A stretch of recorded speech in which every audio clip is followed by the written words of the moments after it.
Thank you, George. As I look around the room, there's only 3 words that I can say. One of them is wow. The second one is wow. And the third one is woo, wow. That's one wow for each 10 years.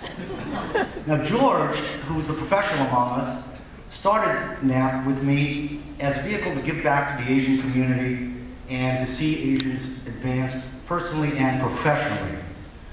Frankly, I helped to form NAAAP because I wanted to get a wife.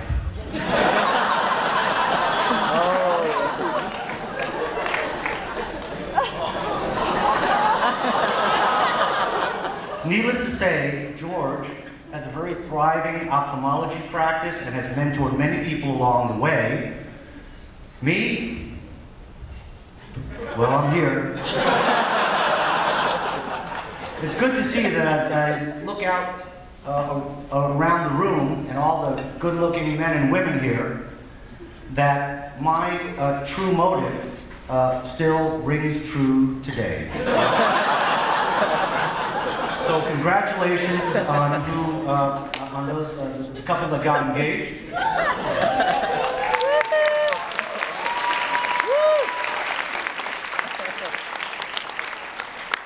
And don't forget that the undertones of all this while we're achieving our professional goals is don't also forget about your personal lives, your family, your friends, your children, and other NAAAP members. Cindy was going to put a slide up. One of the reasons I wanted to show the slide is because academically I was probably I would call myself a very mediocre student. As a matter of fact, I was a pretty poor student. It took me 5 years to graduate a 4-year college. However, after forming NAAAP, and through the connections that NAAAP had, I was actually recruited to business school at the University of California, Berkeley, as well as UCLA. I went there and I got my master's degree in real estate and marketing. I finally passed the CPA exam, and I have a thriving practice in California.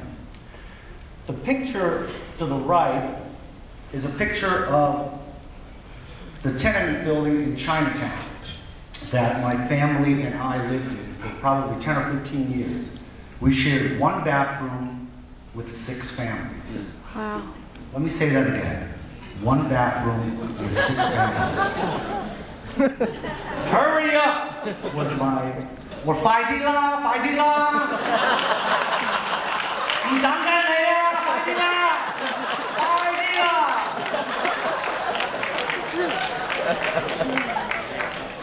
Anyway, the reason I'm bringing that up is while most of you here are probably academically very accomplished, those of us who are not, or perhaps are not as aggressive professionally, or perhaps are a little timid, the message I want to bring is try to break out of that mold. Try to be somebody different. Try to break through your comfort zone. George told me one thing when he got into medical school and I was in my 5th year of college.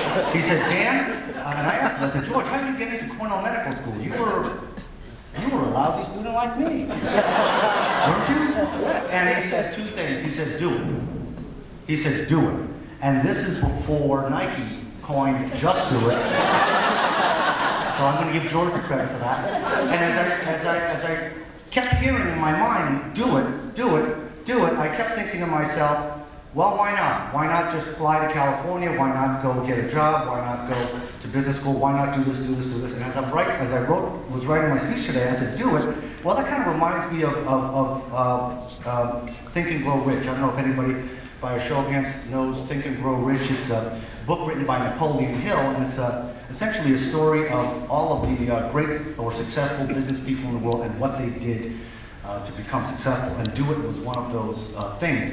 Do it essentially is an acronym for D, which is have a definite purpose, have a definite goal, whether it's to get a raise, get a job, get married, have kids, leave your wife, leave your, whatever your goal is, have a definite purpose.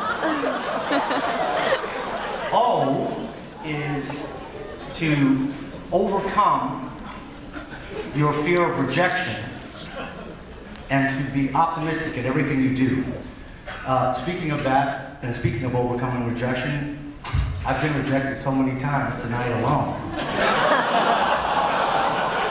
You don't see me stop, you know. Although I did when I found out that Asia there was 14 and a half. That's where I drew the line. I is have an itinerary, have a plan. Are you going to get that raise next month, next year, 5 years from now? And T is set a time limit for its accumulation. When are you going to do it? Do it now. What are you going to give up in order to get there? Are you going to take classes? Are you going to give up bowling night? Are you going to give up, well, you can't give up now. But NAAAP really did help me, even with a poor academic career. And as you can see, this tenement building, while we lived there, it was very, you know, it was an okay place to live. I mean, it was very safe, as you can see by the police cars in front. I promise they were not there for me. I was framed, by the way. But that is where we lived in the 50s and 60s. And Cindy, if you want to show the next picture, this is where we live now. This is a 7-bedroom house.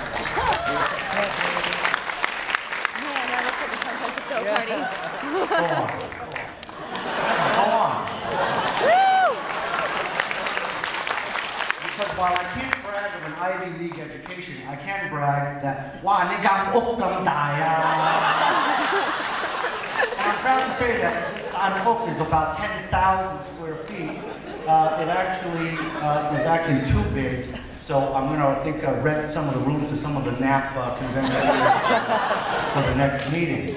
Anyway, I show you this picture not to impress you. I show this picture because it impresses me. It impresses me.